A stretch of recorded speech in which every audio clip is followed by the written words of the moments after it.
people.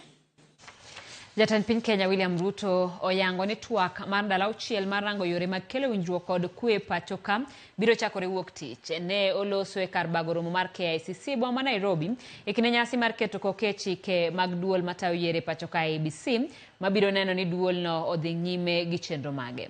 Romo no yore gi jatend Azimio la Umoja One Kenya Alliance kod jotelo mamoko duto manojiwo achiel mar oganda. Raila ojiwo twak mar kelo winjruok e kind piny owacho gi oganda jo Kenya kaka yor chwalo Kenya mbele. Raila bende jiwo piny owacho mondo winjie duond rawere ma osebedo ka ng'anyo e pacho ka kendo kelo lokruok e weche mosebedo ka kelo fuere machalo kaka mibadhi, onge matije kod gope ma piny Kenya ni godo.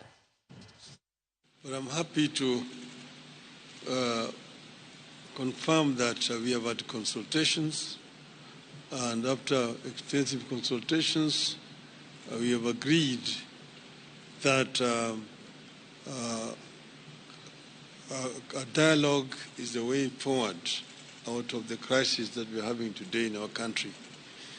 We've agreed that we give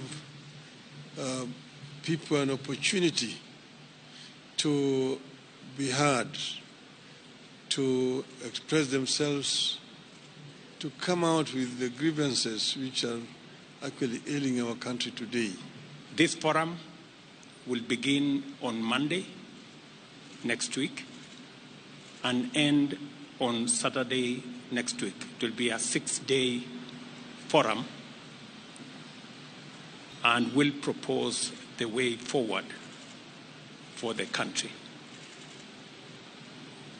In the interest of making sure that we live within our means, all participants will bear their cost of attendance.